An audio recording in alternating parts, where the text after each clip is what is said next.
Avant de plonger dans cette histoire incroyable, pensez à vous abonner à la chaîne et à activer la cloche.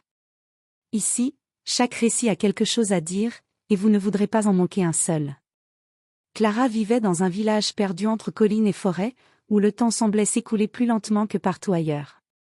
Orpheline depuis son enfance, elle partageait une petite maison délabrée avec sa grand-mère malade.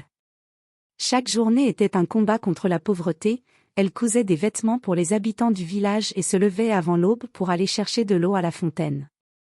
Malgré cette vie difficile, Clara gardait au fond d'elle un cœur plein de rêves et une foi inébranlable en l'amour véritable.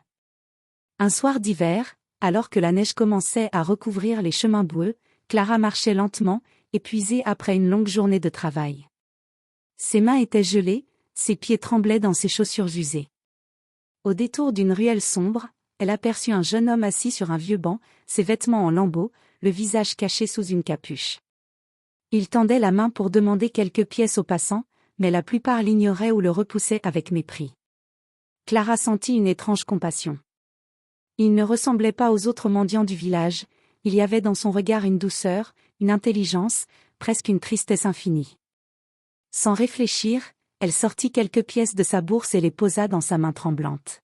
« Merci » murmura-t-il, sa voix profonde et douce résonnant dans le silence glacial de la ruelle.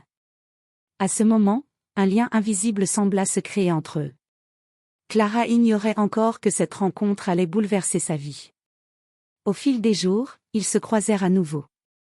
Le jeune homme, qui se nommait Nathan, lui parlait avec délicatesse, s'intéressait à elle, à ses rêves, à ses peines. Il n'avait pas de foyer, pas de richesse, et pourtant, Clara se sentait en sécurité avec lui.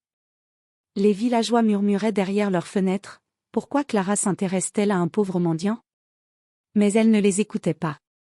Pour elle, Nathan n'était pas pauvre, il avait un cœur riche, et c'était cela qui importait. Les semaines passèrent, et leur affection se transforma en un amour discret mais puissant. Puis, un soir sous la neige, Nathan prit la main de Clara, avec un sourire timide mais sincère, lui demanda de l'épouser. Malgré la crainte des jugements et les murmures malveillants, Clara accepta. Elle ne savait pas encore que son choix allait révéler un secret capable de surprendre tout le village et de changer leur destin à jamais. Le jour du mariage arriva, et le village entier semblait animé par un mélange d'excitation et de curiosité. Les rues étroites étaient décorées de guirlandes colorées, de lampions et de fleurs sauvages que Clara avait cueillies elle-même. Les habitants chuchotaient derrière leurs mains, se demandant pourquoi la jeune fille pauvre avait choisi un mendiant pour compagnon. Clara, vêtue d'une robe simple mais élégante qu'elle avait cousue avec amour, se tenait devant le miroir. Son cœur battait à tout rompre. Chaque pli de sa robe, chaque mèche de cheveux relevée en un chignon soigné, reflétait sa détermination, elle épousait l'homme qu'elle aimait, peu importe l'opinion des autres. Nathan apparut dans la petite cour de la maison familiale de Clara, ses vêtements modestes contrastant avec l'importance du jour. Pourtant, son regard était lumineux, empreint de douceur et de respect. Il s'approcha d'elle, et dans ses yeux, Clara lut toute la tendresse du monde. À ce moment précis, tous les murmures et les moqueries du village semblaient s'évanouir. La cérémonie se déroula dans la petite chapelle du village. Les bancs en bois grinçaient sous le poids des villageois venus par curiosité. Le prêtre, homme âgé au visage bienveillant, les observa avec un sourire discret. Lorsque vint le moment des vœux, Nathan prit la main de Clara, et la voix tremblante mais rassurée, déclara. « Clara, je t'aimerai dans la pauvreté comme dans la richesse, dans la peine comme dans la joie, tant que nous vivrons. » Clara sentit les larmes lui monter aux yeux. Elle répondit avec conviction, « Nathan, je t'aimerai pour ce que tu es, et pour tout ce que nous serons ensemble, quoi qu'il arrive. » À la fin de la cérémonie, lorsqu'ils échangèrent l'alliance, un silence s'installa dans la chapelle. Les villageois, d'abord sceptiques, furent frappés par la sincérité et la force de leur amour. Certains détournaient les yeux, gênés par leur propre jugement, tandis que d'autres ne purent s'empêcher de sourire devant tant de pureté. Après la cérémonie, Clara et Nathan sortirent dans la cour enneigée. Les lampions scintillaient autour d'eux comme des étoiles tombées du ciel. Tandis que le vent léger emportait les derniers murmures des curieux, Clara sentit que, malgré l'apparence modeste de Nathan, cet homme mystérieux possédait un secret, un trésor invisible qui un jour surprendrait tout le village. Après le mariage, Clara et Nathan s'installèrent dans une petite maison louée à la lisière du village. Ce n'était pas grand, et encore moins luxueux, mais c'était leur foyer, et chaque coin de cette demeure résonnait déjà de leur bonheur. Les murs blanchis à la chaux étaient fissurés par le temps, le plancher grinçait sous leurs pas, et le vent glacial s'infiltrait parfois par les fenêtres mal jointes, mais rien de tout cela ne pouvait ternir la joie de Clara. Chaque matin, Clara se levait à l'aube pour préparer le petit déjeuner. Nathan, toujours attentif et doux, l'aidait parfois à ramasser de l'eau ou à nettoyer le jardin. Ensemble, ils partageaient ces instants simples, rythmés par les chants des oiseaux et le souffle du vent dans les arbres. Clara apprit à connaître ses gestes, son rire, ses silences, et à chaque sourire de Nathan, elle sentait son amour grandir. Pourtant, malgré cette vie simple, certaines choses intriguaient Clara. Nathan disparaissait parfois pendant plusieurs jours sans explication, revenant ensuite avec de petites sommes d'argent ou des présents surprenants, un tissu fin pour un nouvel habit, quelques biscuits qu'il n'aurait jamais pu s'offrir autrement, ou un bouquet de fleurs sauvages. Clara se doutait que son mari cachait un secret, mais chaque fois qu'elle essayait d'en parler, Nathan esquivait avec un sourire mystérieux. Les villageois continuaient de les observer avec curiosité. Les plus médisants chuchotaient encore sur ce mendiant devenu marié, tandis que d'autres, plus tolérants, admiraient leur complicité. Clara, elle, ne prêtait guère attention aux murmures. Elle savait que le cœur de Nathan était sincère, et c'était tout ce qui importait. Un soir, alors qu'il dînait à la lumière vacillante d'une bougie, Nathan prit la main de Clara et dit avec une voix grave mais douce. « Clara, la vie nous réserve bien des surprises. Tu verras bientôt que ce que tu crois savoir n'est qu'une partie de la vérité. » Clara fronça les sourcils, intriguée et légèrement inquiète. Elle ne savait pas encore que ces paroles annonçaient le début d'un bouleversement capable de changer leur destin et de révéler au village un secret que personne n'aurait pu imaginer. Ainsi commença leur quotidien, simple en apparence, mais déjà parsemé de mystères, où l'amour semblait suffire à combler tous les manques, jusqu'au jour où la vérité éclaterait enfin. Les semaines passèrent, et la vie de Clara et Nathan sembla paisible, presque idyllique. Chaque matin, le chant des oiseaux annonçait leur routine, Clara préparait le petit déjeuner, Nathan aidait au jardin ou réparait de menus objets de la maison. Ils partageaient leurs rires, leurs confidences et ces silences pleins de tendresse qui en disent plus que 1000 mots. Pourtant, peu à peu, des détails commencèrent à intriguer Clara. Nathan disparaissait souvent, parfois pour plusieurs jours, et lorsqu'il revenait, il avait de petites sommes d'argent qu'il ne semblait pas gagner par le travail ordinaire. Il lui offrait aussi des cadeaux inattendus, un morceau de tissu raffiné pour coudre une robe, des biscuits délicats ou des fleurs exotiques qu'aucun marché du village ne pouvait fournir.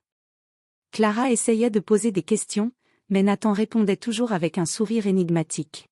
« Ne t'inquiète pas, ma chère Clara. Tout ce que je le fais pour toi et pour nous. » Malgré son amour pour lui, Clara ne pouvait s'empêcher de se demander qui était réellement cet homme. Son cœur lui disait de lui faire confiance, mais son esprit s'interrogeait. Était-il simplement ingénieux pour subvenir à leurs besoins, ou cachait-il quelque chose de plus grand? Les villageois, eux, ne tardèrent pas à remarquer ces petits mystères. Certains chuchotaient derrière les volets. Ce Nathan, il n'est pas ce qu'il prétend. Et regardez toutes ces petites choses qu'il offre à Clara, d'où cela peut-il venir? Un après-midi, alors que Clara s'occupait du linge dans la cour, elle vit Nathan partir avec une petite mallette sous le bras. Il ne lui donna aucune explication. Le cœur de Clara se serra légèrement, une partie d'elle voulait le suivre, comprendre, tandis qu'une autre se souvenait de la promesse qu'il s'était faite, s'aimer malgré tout. Ce soir-là, en dînant à la lueur d'une bougie tremblante, Clara prit son courage à deux mains et demanda. « Nathan, où vas-tu réellement ?» Nathan la regarda avec douceur, et ses yeux brillèrent d'une lumière mystérieuse. « Clara, certains secrets ne peuvent être révélés trop tôt. Tout ce que tu dois savoir, c'est que chaque geste que je fais, chaque effort que je fournis, est pour notre bonheur. Un jour, tout deviendra clair. » Clara sentit un mélange d'inquiétude et d'excitation. Elle aimait Nathan profondément, mais son intuition lui disait que derrière ce jeune homme au sourire doux se cachait un mystère immense, capable de bouleverser non seulement leur vie, mais aussi celle du village entier. Ainsi, sous la quiétude apparente de leur quotidien, les premières ombres du secret de Nathan commençaient à se profiler, annonçant un avenir où la vérité éclaterait et surprendrait tout le monde. Quelques mois après leur mariage, la vie simple de Clara et Nathan semblait suivre son cours, mais ce calme apparent était sur le point d'être bouleversé. Ce soir-là, la neige tombait doucement, recouvrant le village d'un manteau blanc silencieux. Clara préparait le dîner lorsqu'un bruit inhabituel attira son attention. Plusieurs voitures noires s'étaient arrêtées devant leur maison. Des hommes en costume sombre en descendirent, marchant d'un pas décidé vers la porte. Clara sentit son cœur se serrer. Nathan ouvrit la porte et les accueillit avec un respect et une familiarité qui la laissèrent stupéfaite. Les hommes parlaient de comptes, de société, de propriété et d'héritage, des mots qui dépassaient largement le vocabulaire du village. Clara recula, les mains tremblantes. « Nathan, que se passe-t-il » demanda-t-elle, la voix presque inaudible. Nathan prit sa main et la guida dans le salon. Ses yeux, sérieux pour la première fois, la fixèrent avec intensité. « Clara, il est temps que tu connaisses toute la vérité. » Il lui expliqua alors ce qu'il avait caché depuis toujours. Nathan n'était pas un mendiant. Sa famille était immensément riche, propriétaire de plusieurs entreprises et de biens à travers le pays. Il avait choisi, pendant des années, de vivre parmi les gens modestes pour comprendre la vie réelle, loin de l'opulence et des flatteries.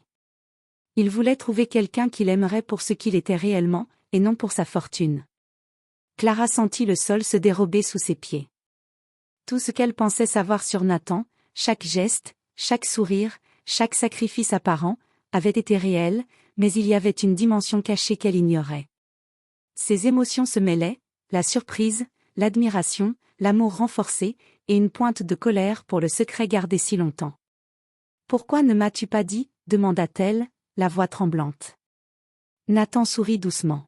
« Parce que je voulais être certain. Certain que tu m'aimes pour moi, et non pour ce que je possède. Et Clara, tu m'aimes, n'est-ce pas » Clara, malgré son étonnement, hocha la tête. Elle réalisa que tout ce qu'ils avaient partagé, tout leur amour, était authentique. La révélation ne changeait rien à leurs sentiments, elle les renforçait. À l'extérieur, les villageois observaient la scène à travers les fenêtres. Certains chuchotaient, d'autres restaient figés, incapables de comprendre l'ampleur du secret. Nathan et Clara savaient que, bientôt, tout le village découvrirait la vérité. Mais pour l'instant, dans le silence feutré de leur maison enneigée, ils se tinrent la main, conscients que leur vie venait de basculer dans un nouveau chapitre, rempli de surprises, de pouvoir et de responsabilités. Le lendemain matin, Nathan demanda à Clara de le suivre jusqu'au centre du village. Les habitants étaient déjà rassemblés sur la place, intrigués par la rumeur d'un événement inhabituel. Les enfants, curieux, observaient derrière les adultes, tandis que les anciens murmuraient entre eux, certains avec amusement, d'autres avec suspicion. Nathan prit une profonde inspiration, et s'avança sur l'estrade improvisée installée au centre de la place. Clara, à ses côtés, sentit les regards peser sur eux comme un poids tangible. Le silence tomba instantanément lorsque Nathan leva la main pour attirer l'attention. « Habitants du village » commença-t-il d'une voix claire et posée. « Vous m'avez connu comme un simple mendiant, quelqu'un de pauvre et sans importance. Mais la vérité est tout autre. » Un murmure parcourut la foule. Certains se penchaient en avant, incrédules. Nathan poursuivit. « Je suis Nathan Moncler. Ma famille possède des entreprises, des terres et des biens à travers le pays. J'ai choisi de vivre parmi vous sous une apparence modeste pour comprendre la vie réelle et trouver quelqu'un qui m'aimerait pour ce que je suis réellement. » Le choc se lisait sur tous les visages. Les villageois qui s'étaient moqués de Clara et Nathan se mordaient les lèvres, incapables de trouver les mots. D'autres, impressionnés, observaient avec admiration le courage de Nathan. Clara sentit une vague d'émotion l'envahir. Elle serra la main de Nathan, fière de l'homme qu'il était et du secret qu'il avait porté pour protéger leur amour. Les gens qui avaient critiqué leur union réalisèrent leur erreur, l'amour sincère ne se mesure pas aux apparences ni à la richesse.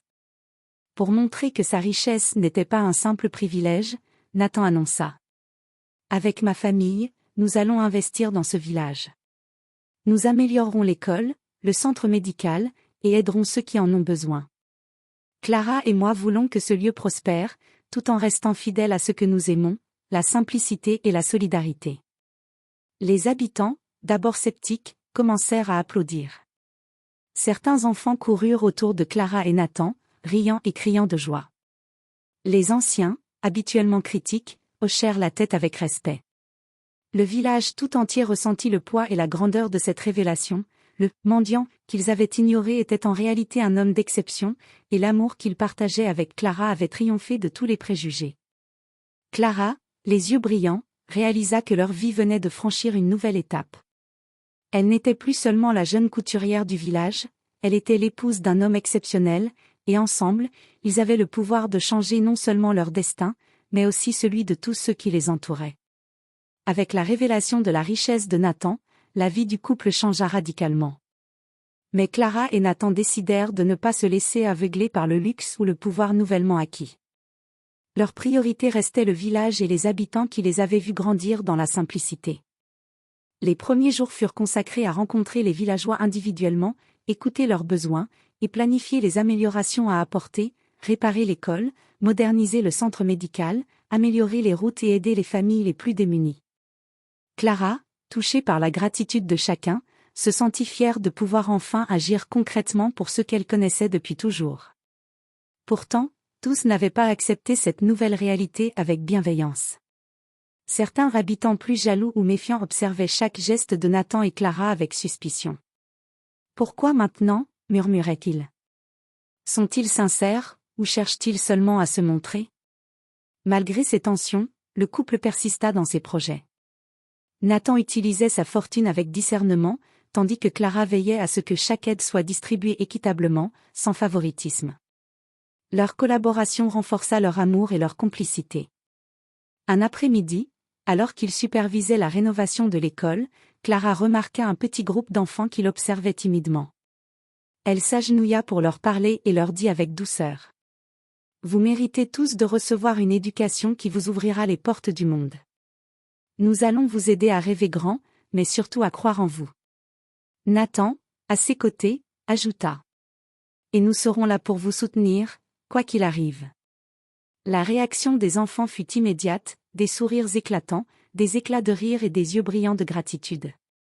Pour Clara, c'était là la vraie richesse, voir la joie et l'espoir renaître dans le village. Mais cette ascension ne serait pas sans défi. Certains habitants jaloux commencèrent à fomenter des rumeurs, et les anciens ennemis de Nathan, qui ne connaissaient pas son passage discret dans le village, apprirent sa véritable identité et virent là une occasion de profiter de sa fortune. Clara et Nathan comprirent que leur bonheur et leur influence nouvelle allaient attirer l'envie et la convoitise. Pourtant, face à ces obstacles, ils restèrent unis et déterminés. Leur amour et leur foi en la justice et la solidarité allaient devenir leurs armes les plus puissantes pour affronter les épreuves à venir. Ainsi, le couple entra dans une nouvelle phase de leur vie, non seulement ils transformaient leur village, mais ils découvraient aussi que la richesse et le pouvoir impliquaient des responsabilités, des défis et parfois des ennemis inattendus.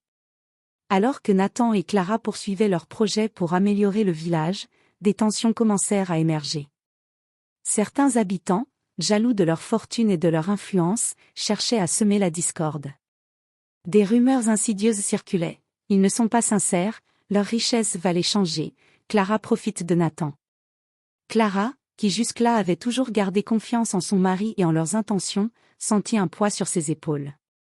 Les regards méfiants et les murmures constants commençaient à l'affecter. Elle se demandait si elle pourrait vraiment protéger son amour des jugements des autres. Un soir, alors qu'il dînait à la maison, un des anciens du village, M. Hargrove, se présenta sans invitation. Il regarda Nathan avec un mélange de défi et de condescendance. « Alors, vous êtes celui qui a trompé tout le monde ?» Nathan, calme et respectueux, répondit. « Je n'ai trompé personne, monsieur. Mon amour pour Clara et ma volonté d'aider ce village sont sincères. » Les paroles de Nathan ne suffirent pas à apaiser M. Hargrove, qui tourna les talons en marmonnant. Clara sentit une colère sourde monter en elle. Ces critiques, bien qu'injustes, la rendaient plus déterminée que jamais à prouver que leur amour et leurs actions étaient vrais. Au fil des jours, Nathan et Clara affrontèrent d'autres défis, sabotage de travaux, rumeurs calomnieuses, même des tentatives de diviser les villageois contre eux. Mais chaque obstacle renforçait leur complicité. Clara découvrit une force intérieure qu'elle ignorait posséder, et Nathan, toujours attentif, ne cessait de la soutenir et de la rassurer. Un après-midi, alors qu'il supervisait la construction d'un nouvel abri pour les enfants, Clara se tourna vers Nathan et dit : « Peu importe ce que disent les gens, tant que nous restons unis, rien ne peut nous atteindre. » Nathan lui sourit et serra sa main. « Exactement. Nous avons survécu à l'incompréhension, au murmure, et bientôt, nous montrerons à tous que notre amour et notre vision sont plus forts que la jalousie. » Les enfants du village, témoins de leur détermination, se rassemblaient autour d'eux, apportant un souffle d'innocence et d'espoir. Leur présence rappelait à Clara que l'amour véritable et les bonnes actions finissent toujours par se faire reconnaître, même face aux critiques les plus acerbes. Ainsi, malgré les jalousies et les tentatives de sabotage, Nathan et Clara découvrirent que leur amour pouvait résister à toutes les tempêtes, et que la véritable puissance résidait non dans la richesse, mais dans la confiance et l'unité entre eux. Quelques semaines après les tensions initiales, un événement inattendu secoua le village. Une tempête violente s'abattit sur la région, détruisant des maisons, emportant des récoltes et provoquant des inondations. Pour les habitants, la catastrophe semblait insurmontable, et certains commencèrent à paniquer, redoutant que leur vie soit à jamais bouleversée. Clara et Nathan, au cœur de cette crise, ne purent rester passifs. Ils organisèrent immédiatement des secours, mobilisèrent les villageois et utilisèrent la richesse de Nathan pour acheter des provisions et des matériaux afin de réparer les habitations endommagées. Mais la tâche était immense. Certains habitants sceptiques doutaient de leur capacité à gérer une telle situation. Un matin, alors que Clara supervisait la distribution de vivres, un vieil homme lui cria : « Même avec toute cette richesse, vous ne pourrez pas réparer ce que la tempête a détruit. » Clara, essuyant la sueur et la pluie de son visage, répondit calmement : « Nous ne pouvons pas tout contrôler, mais nous pouvons faire tout ce qui est en notre pouvoir. Et nous le ferons ensemble. » Nathan, à ses côtés, encourageait les villageois. « Chacun de nous a un rôle à jouer. Ensemble, nous pouvons reconstruire et rendre ce village plus fort qu'avant. » Cette épreuve révéla des faiblesses et des forces insoupçonnées. Clara découvrit en elle un courage et une capacité d'organisation qui impressionnèrent Nathan et les villageois. Nathan, quant à lui, démontra un leadership naturel, capable de guider et d'inspirer même ceux qui le critiquaient quelques semaines plus tôt. Mais cette crise apporta aussi un nouveau danger. Certains ennemis, jaloux de leur succès et de leur influence, virent l'occasion de saboter leurs efforts pour discréditer Nathan et Clara. Des rumeurs furent propagées, ils utilisent la tempête pour se montrer, leur aide n'est qu'un moyen de dominer le village. Clara et Nathan comprirent que leur union et leur amour seraient mis à l'épreuve non seulement par les éléments, mais aussi par la méfiance et la jalousie des autres. Pourtant, au lieu de se laisser abattre, ils intensifièrent leurs efforts. La solidarité qu'ils montraient inspira petit à petit les villageois, et la tempête, qui avait d'abord semé la peur, devint le catalyseur d'une cohésion nouvelle et d'un respect grandissant pour le couple. À la fin de la semaine, alors que les pluies cessèrent et que les premiers rayons du soleil éclairaient le village inondé, Clara et Nathan se tinrent sur la colline surplombant leur village. Les maisons endommagées étaient en train d'être réparées, les rires des enfants résonnaient à nouveau, et un sentiment de fierté et d'accomplissement remplissait leur cœur. Clara posa sa main sur celle de Nathan et dit : « Nous avons survécu à la tempête, ensemble. » Nathan hocha la tête avec un sourire. « Et nous montrerons à tous que rien ne peut briser ce que nous avons construit, notre amour, notre village et notre rêve commun. » Ainsi, face à l'adversité et aux jalousies, Clara et Nathan découvrirent que la véritable force ne réside pas seulement dans la richesse, mais dans l'amour, la solidarité et le courage face aux épreuves. Quelques mois après la tempête, Clara et Nathan commençaient à retrouver une routine harmonieuse dans le village. Les travaux de reconstruction étaient presque terminés, et le respect et la confiance des habitants envers le couple étaient consolidés. Pourtant, un nouveau défi surgit, inattendu et plus personnel. Un visiteur de la famille de Nathan arriva soudainement au village. C'était un homme élégant, au regard perçant, accompagné d'un notaire. Il se présenta aux villageois et déclara : « Je représente la famille Monclerc. Nathan n'a pas respecté certains engagements familiaux. Il est temps que la vérité soit rétablie. » Clara sentit un frisson parcourir son dos. Nathan, d'abord calme, fronça les sourcils. Il prit Clara par la main et lui murmura : « Reste à mes côtés, tout va s'expliquer. Le notaire sortit un vieux document, et devant les habitants rassemblés, annonça que Nathan était l'héritier principal d'une immense fortune familiale, incluant des biens dans plusieurs villes et pays. Mais il précisa également que certains membres de sa famille avaient tenté de contester sa succession, arguant qu'il avait choisi de vivre dans le village en ignorant ses responsabilités. Les villageois, stupéfaits, regardaient Nathan avec admiration mais aussi avec inquiétude. Certains craignaient que les conflits familiaux ne perturbent la paix et le développement du village. Clara, sentant la tension monter, s'avança et dit d'une voix ferme. Peu importe les querelles de famille. Ce qui compte, c'est ce que Nathan et moi faisons ici, pour ce village, pour chacun d'entre vous. Rien ni personne ne changera cela. Nathan acquiesça, puis se tourna vers son visiteur. Ma vie ici, auprès de Clara et des habitants, n'est pas une fuite. C'est mon choix. Ma famille peut contester ce qu'elle veut, mais je reste fidèle à ce que j'ai construit et à ce que j'aime. Le notaire, impressionné par la détermination et l'assurance de Nathan, comprit que cette querelle ne pourrait pas le détourner de sa vie choisie.